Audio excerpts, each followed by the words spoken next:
동양과 서양 모두에서 역사라는 단어는 그 사건 자체와 더불어 그 사건에 대한 탐구의 결과인 사건에 대한 기록이라는 이중적인 의미를 가지고 있습니다. 이때 과거의 사건 자체는 역사의 객관적 측면이라고 할 수 있고, 이 사건에 대한 기록은 사건에 대한 역사가의 탐구의 결과 혹은 재구성이므로 역사의 주관적 측면을 의미합니다. 이처럼 역사는 객관적 측면과 주관적 측면을 모두 포함하고 있기 때문에 이 동일한 객관적 사건 자체에 대한 이 각 사람의 주관적 서술은 다를 수도 있습니다. 일례로 명백하게 북한이 대한민국을 침략한 남친 전쟁인 6.25라는 역사적 사건을 이 북한은 대한민국이 북한을 선제 공격한 북침 전쟁으로 서술하고 있습니다. 이렇게 주관적 서술이 다른 이유는 이 북한이 남침을 인정하게 되면 무력 통일을 시도한 김일성은 그 대업을 이루지 못한 패전자가 되고, 또 북침이어야만 김일성은 미국과 대한민국의 침략으로부터 나라와 국토를 지켜낸 승리자가 되기 때문입니다. 이 한술 더 떠서 우리나라의 종북 매체인 자주15의 한 기자는 6.25 남침 전쟁을 두고 6.25는 한반도를 삼키려는 미국의 야욕 때문에 발생한 전쟁으로 남침이니 북침이니 하는 주장 자체가 무의미하다라는 주관적 서술을 하기도 합니다. 그러므로 한 개인이 역사를 바르게 이해하기 위해서 가장 기본적인 전제는 이 역사의 객관적 측면과 함께 주관적 측면이 사실에 부합해야 되는 것입니다. 그런데 성도 여러분, 그리스도인들이 역사를 바르게 이해하기 위해서는 이 객관적이고 주관적인 측면과 더불어 또 반드시 견지해야 할 또 다른 측면이 있는데, 그것이 바로 역사의 구속사적 측면입니다. 아니, 실상 역사가 역사로서 의미가 있기 위해서는 그 역사를 창조하시고 또 지금도 섭리하시는 하나님의 활동을 배제시키고서는 역사 그 자체만으로는 아무런 의미가 없다고 해도 과언이 아닙니다. 해서 어떤 객관적 실체로서의 역사가 있고 그 역사에 대한 주관적 서술이 옳고 타당하여 현대 사람들에게 아무리 좋은 영향력을 끼친다 해도 그 역사 인식에서 하나님을 배제시키고 또 하나님의 구속사를 배제시킨다면 그건 그저 죄인들이 내어놓는 죄의 역사밖에 안 되는 것입니다. 그러므로 성도가 역사적 사건을 바르게 이해하고 또 그것을 우리 삶에 적용하기 위해서는 그 역사를 이 하나님의 구속사라는 안경을 끼고 접근해야 합니다. 왜냐하면 그 시간과 공간에서 발생한 모든 역사는 역사의 주관자가 되시는 하나님의 통치 아래에 있고, 그 통치는 하나님이 죄인을 구원하시려 당신의 영광을 나타내시는 구속사를 위해 발동되고 있기 때문입니다. 그러므로 이 시간에는 주어진 본문에 나타난 구속사를 상고해 보므로 저와 여러분들이 속한 오늘의 역사 속에서 하나님의 구속사가 어떤 양상으로 나타나는지 함께 상고해 보고자 합니다. 첫째로, 하나님의 구속사에는 언제나 대적들의 방해가 있습니다. 우리 함께 본문 8절로 14절까지 합독하시겠습니다. 요셉을 알지 못하는 새 왕이 일어나 애굽을 다스리더니 그가 그 백성에게 이르되 이 백성 이스라엘 자손이 우리보다 많고 강하도다. 자, 우리가 그들에게 대하여 지혜롭게 하자. 두렵건대 그들이 더 많게 되면 전쟁이 일어날 때에 우리 대적과 합하여 우리와 싸우고 이 땅에서 나갈까 하노라 하고, 감독들을 그들 위에 세우고 그들에게 무거운 짐을 지워 괴롭게 하여 그들에게 바로를 위하여 국고성 비돔과 람셋을 건축하게 하니라. 그러나 학대를 받을수록 더욱 번성하여 퍼져나가니 애굽 사람이 이스라엘 자손으로 말미암아 근심하여 이스라엘 자손에게 일을 엄하게 시켜 어려운 노동으로 그들의 생활을 괴롭게 하니 곧 흙 이기기와 벽돌 굽기와 농사의 여러 가지 일이라. 그 시키는 일이 모두 엄하였더라. 아멘. 오늘 출애굽기를 시작하는 그 1장 1절은 창세기 46장 8절의 문구와 똑같습니다. 1장 1절에서 야곱과 함께 각각 자기 가족을 데리고 애굽에 이른 이스라엘 아들들의 이름은 이러하니 라고 했고, 창세기 46장 8절에서는 애굽으로 내려간 이스라엘 가족의 이름은 이러하니라 라고 했습니다. 이런 동일한 표현 방식은 출애굽기가 전혀 새로운 이야기가 아니라 창세기에서 시작된 이야기의 연속임을 강조하는 것과 동시에 창세기에서 맺은 하나님의 언약이 이 출애굽기에서도 변함없이 성취되고 있음을 암시해 주기 위함입니다. 이런 해석이 논리의 비약이 아닌 것은 오늘 본문 7절에 이스라엘 자손은 생육하고 불어나 번성하고 매우 강하여 온 땅에 가득하게 되었더라고 하였기 때문입니다. 이 7장에서 서술하는 이스라엘의 번성은 내가 너로 큰 민족을 이루고 내게 복을 주어 내 이름을 창대케 하리니 너는 복의 근원이 될지라고 하나님께서 아브라함에게 창세기 12장, 26장, 46장에서 3번이나 약속하신 그 언약의 가시적 성취였습니다. 성도님들께서 익히 아시는 바대로 성경의 언약과 그 언약의 성취는 하나님의 구속사의 중심이며 필수적인 요소입니다. 왜냐하면 하나님께서는 먼저 언약을 하시고 그 언약을 성취하시는 선언약 후성취의 방법으로 신실하게 당신의 구속사를 이루어 가시기 때문입니다. 이때 아브라함 언약의 성취가 하나님의 구속사와 직결되는 이유는 바로 아브라함의 자손을 통하여 다윗이 나고 그 다윗의 씨로 예수님께서 나셨기 때문입니다. 그러므로 본문 7절에서 성경이 의도적으로 이스라엘 자손은 생육하고 불어나 번성하고 매우 강하여 온 땅에 가득하게 되었더라고 표현한 것은 언약 성취를 통한 하나님의 구속사가 이스라엘 백성들이 애굽에서 노예로 있을 때에도 차질 없이 아주 강력하게 진행되고 있다는 것을 강조하는 표현입니다. 이처럼 하나님의 구속사가 왕성하게 진행되는 바로 그때에 오늘 본문 8절은 요셉을 알지 못하는 새 왕이 일어나 애굽을 다스리더니라고 했습니다. 이 구절에서 요셉을 알지 못하는 이라는 표현은 이 왕이 요셉이 누구였으며 또 요셉이 무엇을 하였는지 전혀 무지하며 무관심하다는 뜻으로 이런 정황에 대한 표현은 요셉을 모르는 애굽의 새 왕이 이제 이스라엘에게 뭔가 술수를 부릴 것을 암시합니다. 그리고 그 암시대로 날로 번성해가는 이스라엘을 보면서 위협을 느낀 애굽의 새 왕은 이스라엘의 수적 증가를 막고 이스라엘의 영향력을 극소화시키기 위해 이 애굽의 국고성 건설을 위한 고역을 이스라엘 자손들에게 부과했습니다. 그러나 12절에 기록된 대로 이스라엘 자손들은 학대를 받으면 받을수록 더욱 번성해져 갔고 애굽 사람들은 급기야 더욱 근심하여 흑이기와 벽돌 굽기와 농사의 여러 가지 엄한 일을 시켜 역시 이스라엘의 번성을 막고자 했습니다. 오늘 본문 13절에서 사용된 엄하게라는 단어는 가루가 될 정도로 무자비하게 빻고 짓이기는 상태를 의미하는 단어로서 이 애굽의 장렬하는 태양과 또 감독관의 그런 엄한 채찍 아래서 고된 노역을 했을 히브리 노예들의 고통이 어땠을지 잘 짐작해 줍니다. 우리 계속해서 본문 15절로 22절까지 합독하시겠습니다. 시작. 애굽 왕이 히브리 산파 십부라라 하는 사람과 이 부하라 하는 사람에게 말하여 이르되 너희는 히브리 여인을 위하여 해산을 도울 때에 그 자리를 살펴서 아들이거든 그를 죽이고 딸이거든 살려두라. 그러나 산파들이 하나님을 두려워하여 애굽 왕의 명령을 어기고 남자 아이들을 살린지라. 애굽 왕이 산파를 불러 그들에게 이르되 너희가 어찌하여 이같이 남자 아이들을 살렸느냐. 산파가 바로에게 대답하되 히브리 여인은 애굽 여인과 같지 아니하고 건장하여 산파가 그들에게 이르기 전에 해산하였더이다 하매 하나님이 그 산파들에게 은혜를 베푸시니 그 백성은 번성하고 매우 강해지니라. 그 산파들은 하나님을 경외하였으므로 하나님이 그들의 집안을 흥왕하게 하신지라. 그러므로 바로가 그의 모든 백성에게 명령하여 이르되 아들이 태어나거든 너희는 그를 나일강에 던지고 딸이거든 살려두라 하였더라. 아멘. 고된 노역으로 이스라엘 백성들의 육신을 힘들게 하여 이스라엘 자손의 번성을 막고자 했던 애굽 왕은 그 계획이 실패로 끝나자 이제 좀 더 확실하게 이스라엘 백성의 번성을 약화시킬 방안을 강구해야 했습니다. 그리고 그 강구해낸 방안이라는 것은 아주 잔인하고 비정한 것으로 히브리 산파들을 시켜 히브리 여인이 출산을 할 때에 여자아이는 살려두고 남자아이는 죽여버리라는 것이었습니다. 그러나 바로보다 하나님을 더 두려워한 히브리 산파들이 이 바로의 말에 불순종하고 히브리 아이들을 꾀를 내어 살려두자 이제 바로는 출생하는 모든 히브리 사내 아이는 나일강에 던지라는 더 노골적인 남아 살해 명령을 내렸습니다. 이처럼 히브리 민족은 이스라엘이라는 국가를 이루기도 전에 이 애굽의 새 왕에 의해 그 민족이 소멸될 위기에 처했던 것입니다.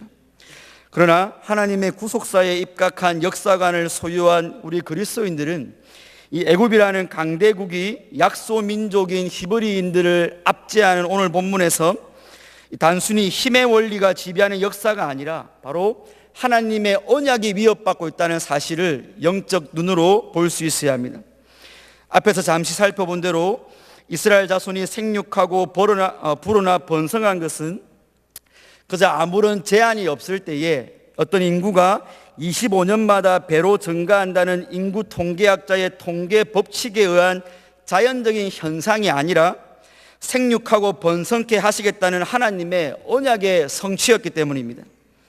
아담과 하와에게 복을 주시며 생육하고 번성하여 땅에 충만하라는 그 창조 언약이 인간의 타락으로 실패하는 듯하였으나 하나님이 노아와 그 아들들에게 복을 주시며 그들에게 이르시되 생육하고 번성하여 땅에 충만하라고 하심으로 그 언약은 여전히 유효했습니다. 그리고 그 언약이 다시 아브라함에게 그대로 주어졌고 그 언약대로 이스라엘 민족은 비록 애굽의 종살이였지만 곧센 땅에서 생육하고 번성케 되어 애굽인들로 두렵게 할 만큼 큰 민족이 된 것입니다. 그러므로 오늘 바로왕의 남아 살해 명령은 언약 성취를 통해 이루어질 하나님의 구속사에 대한 이 악한 세력들의 방해 공작이자 투쟁의 역사입니다. 하나님의 구속사를 향한 악한 세력들의 방해 공작은 이미 창세기의 원시복음에서 언급되었지 않습니까? 하나님의 에덴 동산의 옛뱀 곧 사단을 향해 하나님께서는 너는 여자의 후손과 원수가 되고 너는 그의 발꿈치를 상하게 할 것이라는 말씀대로 하나님의 언약 안에 있는 여자의 후손과 언약 밖의 사단의 세력 간의 적대적인 투쟁과 반목은 바로 구속사의 필연의 산물입니다. 이런 두 세력 간의 투쟁과 반목은 인간의 타락 이후 역사 속에서 끊임없이 발생하여 왔습니다. 사단은 가인으로 하여금 아벨을 죽이게 했습니다. 이 아벨의 라인으로 메시아가 태어나야 하는데 이 사단은 그 아벨의 후사를 막은 것입니다. 바로로 하여금 아브라함의 아내 사라를 강간하여 아브라함의 자손을 더럽히려 했고 블레셋 왕 아비멜렉을 통하여 이삭의 아내 리브가를 똑같은 방식으로 더럽히려 했습니다. 야곱의 아들인 유다의 아들들을 모두 죽여버려 다윗의 자손으로 오실 메시아의 길을 막으려 했습니다. 사울을 통해 다윗을 살해하려 했습니다. 페르시아의 하만을 통해 전체 유대인을 학살하려는 음모를 세웠습니다. 그리고 헤롯 왕으로 하여금 아기 예수를 죽이려고 하였고 40일 금식하신 예수님을 직접 유혹하기까지 하였습니다. 그렇다면 이 종말의 시대를 살아가는 우리 성도는 이 마귀와의 투쟁으로부터 자유로운 존재이겠습니까? 사도 바울은 다음과 같은 의미심장한 진리를 가르쳐주고 있습니다. 갈라디아서 4장 28절 29절에 형제들아 너희는 이삭과 같이 약속의 자녀라. 그러나 이때도 육체를 따라 난 자가 성령을 따라 난 자를 박해한 것 같이 이제도 그러하도다라고 하였습니다. 즉 언약 안에 있는 성도는 언약 밖에 있는 자들로부터 여전히 박해를 받고 있는 존재들이라는 것입니다. 또한 사탄으로 발음되는 히브리 단어의 뜻 역시 대적자를 의미하는 것으로 역사 속에 사단이 존재한 한 성도에게는 언제나 분명한 주적이 있는 셈입니다. 그러므로 저와 여러분들은 교회가 하나님의 구속사 운동을 펼칠 때에 아무런 고난이나 박해 없이 이루어지지 않는다는 것을 다시 한 번 더 인식할 필요가 있습니다. 그래야만 저와 여러분들이 하나님의 구속사 운동을 펼치다가 이런저런 크고 작은 문제에 직면할 때에 그러한 박해와 고난을 이상한 것으로 여기지 않고 당연히 여기며 그 박해 공작 속에서도 하나님을 신뢰하며 한 걸음 한 걸음 내디딜 수 있기 때문입니다. 특별히 저와 여러분들의 씨름은 절대로 혈과 육에 대한 것이 아니며 이 어둠의 세상 주관자들과 하늘에 있는 악한 영들을 상대함이라는 사도 바울의 권면에 주의를 기울일 필요가 있습니다. 따라서 구속사 운동에 동참하는 경향의 성도님들은 역사 속에 나타나는 현상이 아니라 그 배후에서 하나님의 백성들과 싸우는 사단의 세력이 어떤 전략으로 세상을 유혹하고 있는지를 간파하고 그 세력에 맞서 싸워야 하는 것입니다. 그렇다면 사단의 그 간사한 전술은 무엇입니까? 우리는 계시록을 통해 역사 속에서 나타나는 하나님과 교회를 대적하는 다양한 방해 공작들의 뿌리가 무엇인지 알 수 있습니다. 계시록 12장 9절에 큰 용이 나타나는데 이 용을 옛뱀 곧 마귀라고도 하고 사탄이라고도 하여 이 용이 에덴에서 아담과 하와를 깨었던 그자임을 알 수 있습니다. 그 용은 메시아로 오실 예수님을 제거하고자 하였지만 실패했고, 이내 자신의 목표물을 교회로 삼고 교회를 박해하게 됩니다. 이때 교회는 한 때와 두 때와 반 때, 즉 3년 반, 개월로 42개월, 일수로 1260일로 상징되는 그 주님의 초림과 재림 어간 광야 기간 동안에 하나님의 보호를 받으며 용과 그를 따르는 무리와 투쟁을 하게 됩니다.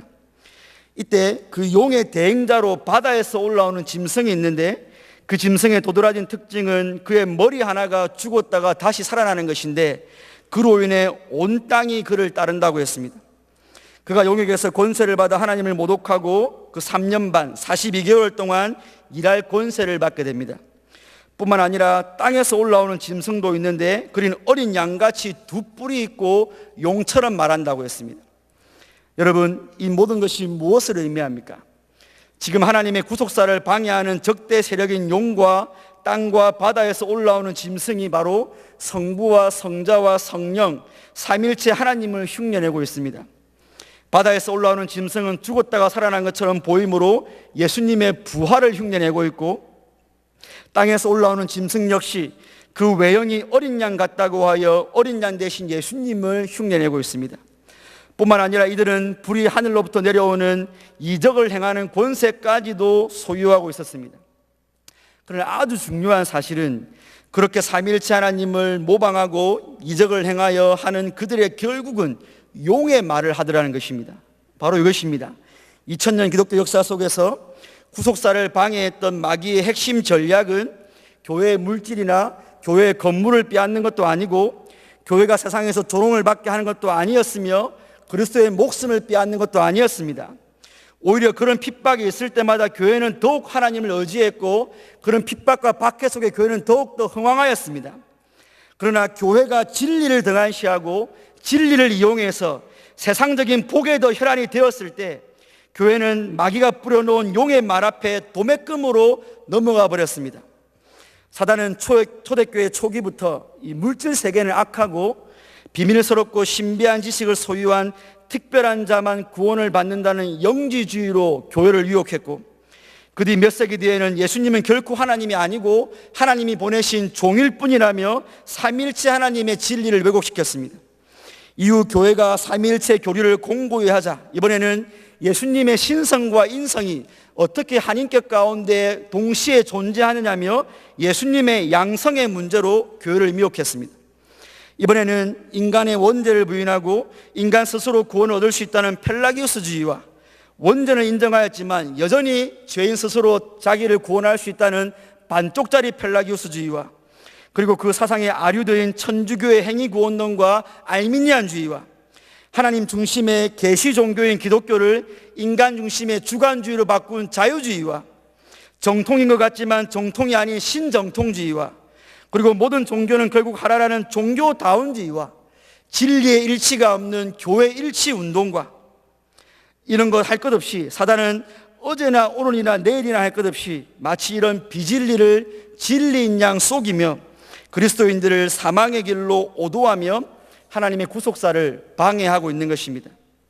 그러므로 진리가 아닌 것으로 교회를 미혹하며 하나님의 구속사를 방해하는 대적 마귀가 오늘 이 역사 속에서도 우는 사자와 같이 두루다니며 삼킬 자를 찾는 것을 아는 성도라면, 오늘 경향을 통해 하나님의 바른 진리의 말씀을 들을 수 있다는 그 사실이 사실 인생의 가장 큰 기도 감사의 제목일 것입니다.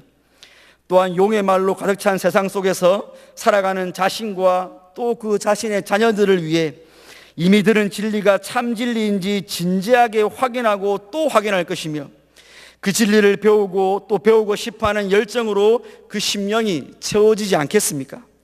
즉 우리의 싸움이 진리 싸움임을 아는 자라면 절대로 그 진리를 배우고 익히는데 무관심할래야 무관심할 수가 없는 것입니다. 특별히 오늘 이렇게 사소식반을 위해 수고하시는 모든 봉사자 여러분, 구속사를 방해하는 용과 짐승의 세력이 득세하는 중에도 여러분들이 사소식반을 통해 전하는 그 진리의 말씀을 통해 사망에서 생명으로, 심판에서 영생으로 옮겨질 하나님의 자녀들이 있다는 것을 반드시 기억해 주시기 바랍니다. 방을 제공하고 간식을 창조하고 만들기로 아이들의 흥미를 유발하고 찬양과 율동으로 봉사하고 부산한 중에 설교를 전하는 새소식반 봉사자 여러분들은 그저 동네 아이들이나 상대하는 시시한 분들이 아니라 용의 말에 취한 세상을 향하여 하나님의 진리의 폭탄을 투하하는 구속사 운동의 천병들인 것입니다. 아무쪼록 3,500년 전에 히브리 남아들을 몰살하여 하나님의 구속사를 중단하려 했던 그 마귀가 이 시대에도 진리를 혼탁케 함으로 하나님의 구속사를 방해하고 있음을 기억하시고 진리로 무장하고 진리를 전파하는 구속사 운동의 천병들이 다 되시기를 주님의 이름으로 축원드립니다. 둘째로 하나님의 구속사는 이 마귀의 역공으로 최악의 형세에 몰린다 할지라도 반드시 성취되고야 맙니다. 우리 본문 2장 1절로 10절까지 합독하시겠습니다. 레위 가족 중 한 사람이 가서 레위 여자에게 장가들어 그 여자가 임신하여 아들을 낳으니 그가 잘생긴 것을 보고 석 달 동안 그를 숨겼으나 더 숨길 수 없게 되매 그를 위하여 갈대 상자를 가져다가 역청과 나무진을 칠하고 아기를 거기 담아 나일강 갈대 사이에 두고 그의 누이가 어떻게 되는지를 알려고 멀리 섰더니 바로의 딸이 목욕하러 나일강으로 내려오고 시녀들은 나일강가를 거닐 때에 그가 갈대 사이에 상자를 보고 시녀를 보내어 가져다가 아기가 우는지라 그가 그를 불쌍히 여겨 이르되 이는 히브리 사람의 아기로다. 그의 누이가 바로의 딸에게 이르되 내가 가서 당신을 위하여 중에서 유모를 불러다가 이 아이에게 젖을 먹이게 하리이까. 바로의 딸이 그에게 이르되 가라 하매 그 여자가 가서 그 아기의 어머니를 불러오니 바로의 딸이 그에게 이르되 이 아기를 데려다가 나를 위하여 젖을 먹이라. 내가 그 싹스를 주리라. 여인이 아기를 데려다가 젖을 먹이더니 그 아이가 자라매 바로의 딸에게로 데려가니 그가 그의 아들이 되니라.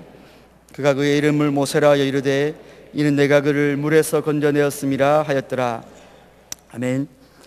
바로의 명령에 따라 이 핏덩어리 아기가 나일강으로 던져지는 모습을 상상만 해도 거북한 장면임에 틀림없습니다. 그러나 그 역사 속의 히브리인들에게는 그것이 현실이었고 그 현실에 의해 나일강으로 아이들이 던져지는 날이면 그 부모의 애끓는 곡소리가 고센 땅 전체에 스며들었을 것입니다. 그런데 오늘 성경은 히브리 민족에게 닥친 그 절체절명의 위기와 감당할 수 없는 슬픔의 현실에는 사실 큰 주의를 기울이지 않고 얼마나 많은 히브리 사내 아이들이 살육을 당했는지도 오늘 본문은 기록하고 있지 않습니다. 오히려 성경은 애굽 왕의 죽음의 명령은 아무것도 아니라는 듯 다시 레위인 가정에서 발생한 모세라는 아이의 출생, 그 새 생명에 초점을 맞추고 있습니다. 여기 등장하는 레위 남자와 여자는 당연히 모세의 부모인데 출애굽기 6장 20절에 아므람이 그 아비의 누이 요게벳을 아내로 취하였고 그가 아론과 모세를 낳았으며 라고 하였으므로 모세의 아버지는 아므람이고 어머니는 요게벳입니다. 본문 2절에서 모세의 어머니 요게벳은 아들이 잘생긴 것을 보고 석 달 동안 그를 숨겼다라고 했습니다. 오늘 2장 2절에서 잘생긴 것으로 번역된 히브리어는 토브입니다. 이 토브는 창세기 1장에 등장하는 창조 이야기에서 무려 7차례나 하나님이 보시기에 좋았더라라고 할 때 사용된 그 단어입니다. 그래서 대부분의 주석가들은 이 아이의 탄생, 이 모세의 탄생, 이 새 생명의 역사는 새로운 창조의 시작을 알리는 것으로 해석하는데 이 단어가 역시 창세기와 출애굽기를 연결하는 연결고리가 됩니다. 또한 이 구절 역시 이 본문의 분위기는 죽음이나 슬픔이 아니라 생명을 살리는 어떤 역사의 서막을 알리는 것으로 등장하는 것입니다. 이때 모세의 부모는 아이를 키운 지 3개월이 지나자 더 이상 그를 숨길 수가 없게 되었고 아이의 어머니는 갈대 상자를 만들어 역청과 나무진을 칠하여 아이를 넣고는 나일강으로 뛰어보냈습니다. 차마 아이에게 닥칠 사망의 위험을 지켜볼 용기가 없었던 부모는 혹시 모를 하나님의 도우심을 바라며 그 아이의 누이를 강가로 따라 보냈습니다.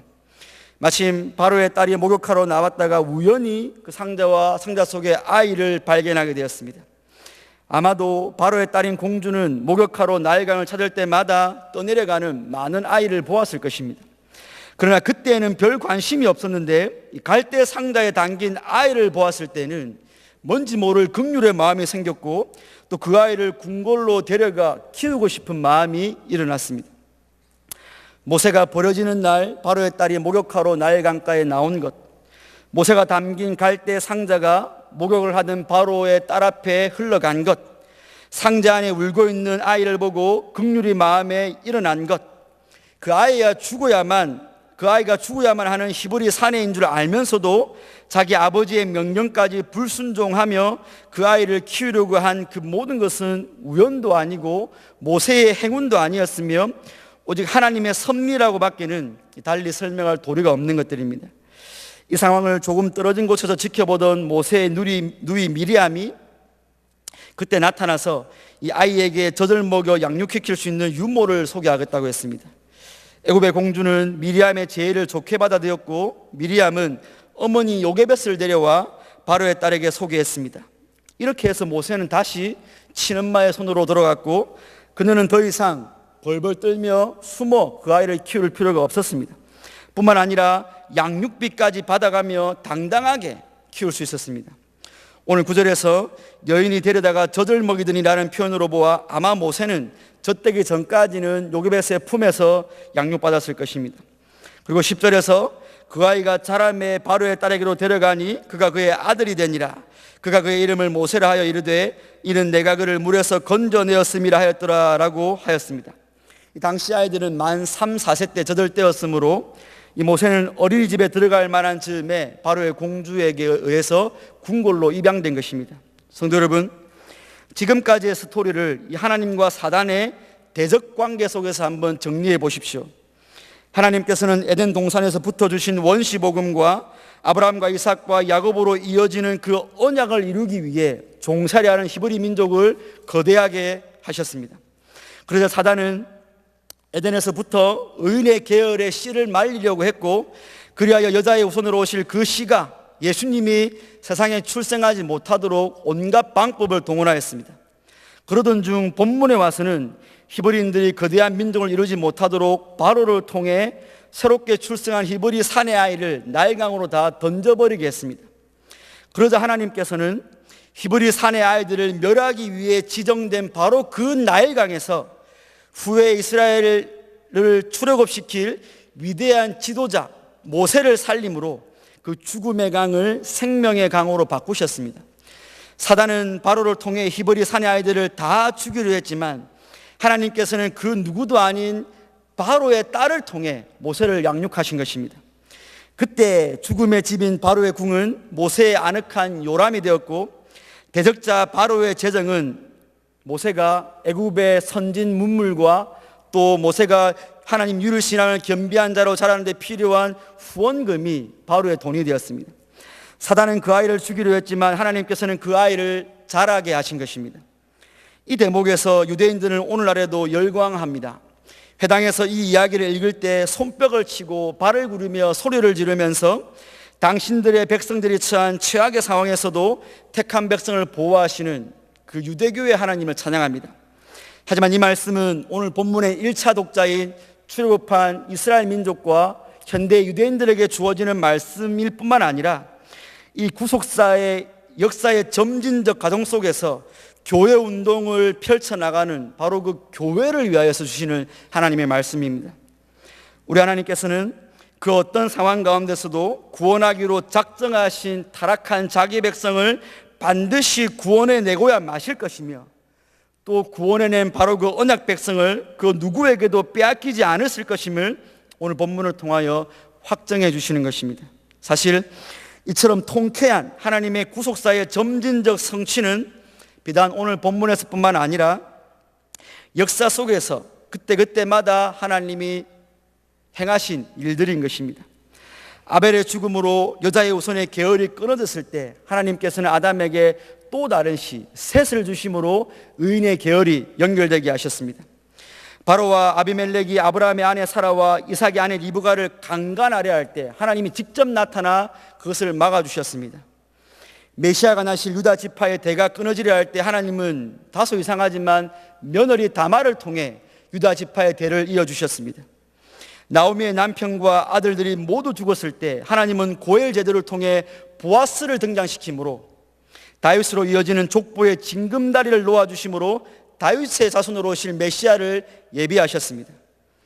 이처럼 점진적으로 진행되는 구속사의 시기마다 마귀의 역공은 늘 있어왔고, 또 그때마다 하나님의 구속사가 위태로운 상황에 몰린 것 같았지만 전지하시고 전능하신 하나님께서는 그 모든 마귀의 계략을 무마시키시며 사단의 역공을 비웃으셨습니다. 물론 사단이 하나님을 향하여 역공을 펼친다 해서 하나님과 마귀가 대등한 위치에서 싸우는 것은 아닙니다. 사단이 교만하여 자기 스스로 하나님을 대적하였지만 사단도 하나님의 피조물일 뿐이고 그도 역시 의도했던 의도하지 않았던 결국은 하나님의 구속사를 이루는 수행자였을 뿐입니다. 즉 하나님께서는 마귀의 악한 의도를 당신의 구속사를 이루시는 선한 수단으로 선용하신 것입니다. 이러한 사단의 최후의 일격은 바로 예수님의 십자가에서 발생했습니다. 사단은 구속사를 성취하시는 예수님께서 이 땅에 오시는 것은 막지 못했지만 예수님을 십자가에 죽게 함으로 자기가 이긴 줄로 알고 승리에 도취되었을 것입니다. 그러나 사단의 최후 일격으로 모든 것이 끝난 것만 같은 바로 그 십자가에서 하나님께서는 사단의 머리를 밟으심으로 완전한 승리를 거두신 것입니다. 바로의 궁전에서 모세를 자라게 하심으로 사단을 비우셨었던 그 하나님께서 예수님의 십자가가 선 바로 그곳에서 사단을 다시 한 번 더 조롱하신 것입니다. 하나님의 이 비웃음이 시편 2편에 이렇게 잘 표현되어 있습니다. 어찌하여 이방 나라들이 분노하며 민족들이 헛된 일을 꾸미는가?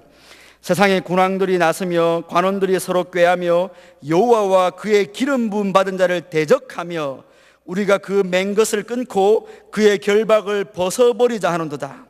하늘에 계신 이가 웃으심이여 주께서 그들을 비웃으시리로다 라고 했습니다.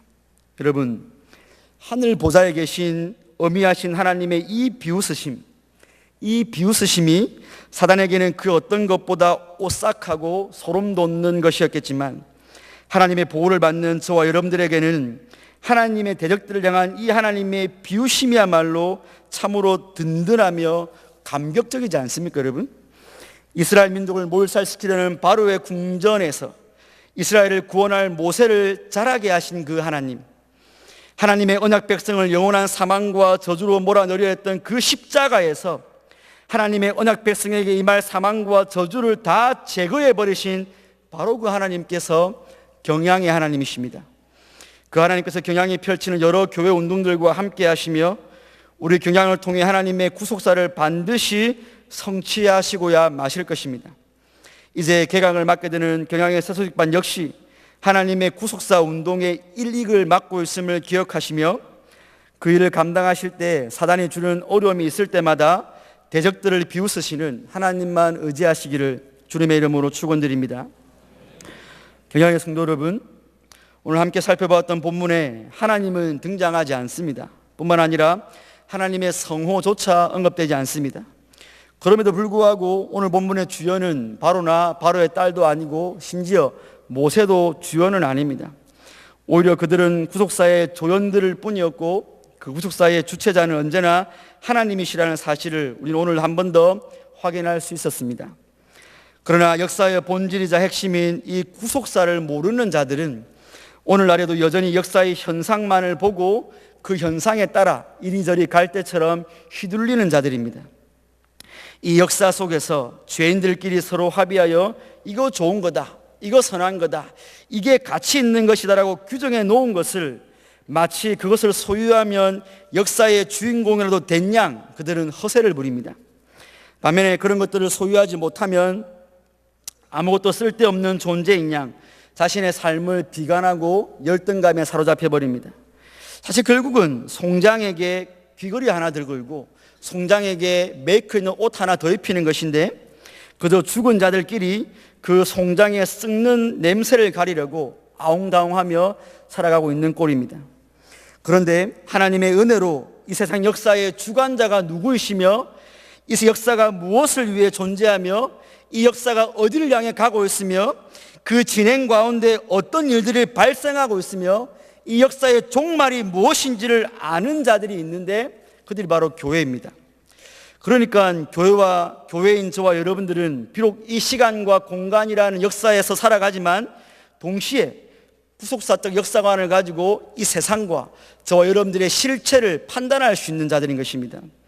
그러므로 여러분들이 가장 정확하면서도 가장 객관적으로 이 세상과 여러분 자신의 삶을 평가하기 위해서는 세상 사람들이 정해놓은 그 규칙과 그 가치가 아니라 구속사의 안경을 착용하고 세상과 여러분들의 삶을 살펴봐야 되는 것입니다.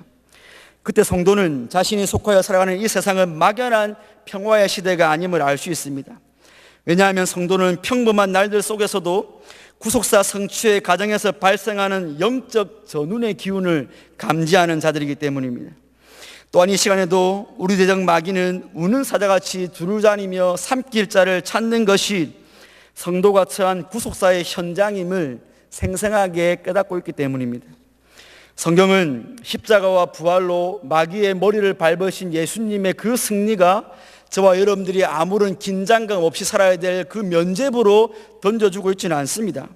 성경은 오히려 마귀의 관계를 능히 대적하기 위해 하나님의 전신갑주를 입으라고 하고 마귀를 대적하라고 하고 깨어 믿음의 선한 싸움을 싸우라고 전투할 것을 종용하고 있지 전쟁이 끝났으니 편히 쉬고 누우라고 하지 않는 것입니다.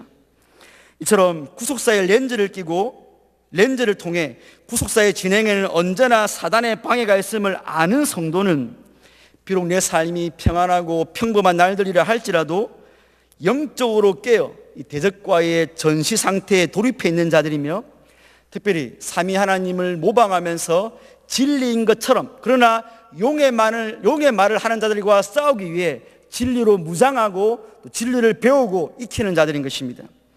뿐만 아니라 구속사의 안경을 착용하여 역사를 보는 성도는 그 싸움이 아주 맹렬하여 전력의 열쇠로 교회가 최악의 형세에 처했다 할지라도 기가 막힌 전략으로 당신의 백성을 구원하시는 하나님을 신뢰하는 자들입니다.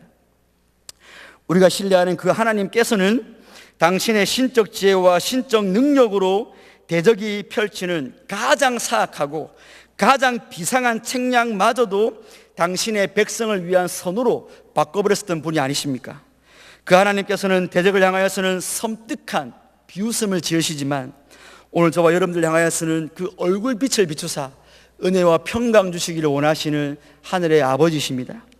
그러므로 여러분, 성도라는 존재는 이 구속사의 현장 한가운데서 한 손에 진리의 검을 들고 치열한 영적 전투를 때로는 팔이 떨어져 나가고 때로는 내 몸에 관통상을 입을지라도 그 싸움을 싸우는 자들입니다. 동시에 또 다른 한 손에는 이 예수님의 십자가로 말미암는 또 하나님이 궁극적으로 완성하실 구속사 성취에 보장된 승리를 손에 쥐고 있는 자들입니다. 바로 이것이 성도가 처한 영적 전쟁의 그 상태와 보장된 승리 사이의 긴장 상태인 것입니다. 그러니 전투가 너무 치열하여 포기하고 싶고 폐색이 짙어지는 그 순간에도 여러분들의 또 한 손에 쥐어진 구속사 성취라는 예수님의 십자가와 부활로 말미암은 이미 보장된 승리라는 그 영광스러운 결말을 숙고해 보십시오, 여러분. 반면에 그 승리에 도취되어 더 이상 영적 전투를 위한 동기부여가 안 될 때, 그래서 게을르고 나태해지고 방종의 삶을 살 때에는 하나님 여러분들 손에 쥐어준 또 한편에 쥐어진 검을 확인하시면서 우리의 싸움이 완전히 종결되지 않았음을 기억하시기 바랍니다. 바로 이 구속사의 두 양상에 끼어 있는 우리 새소집반 봉사자 여러분들과 경향의 모든 성도님들을 통하여서 구속사가 더욱더 왕성하게 진행되어지고 또 우리 모두가 다 구속사 운동의 천병들이 되시기를 주님의 이름으로 축원드립니다.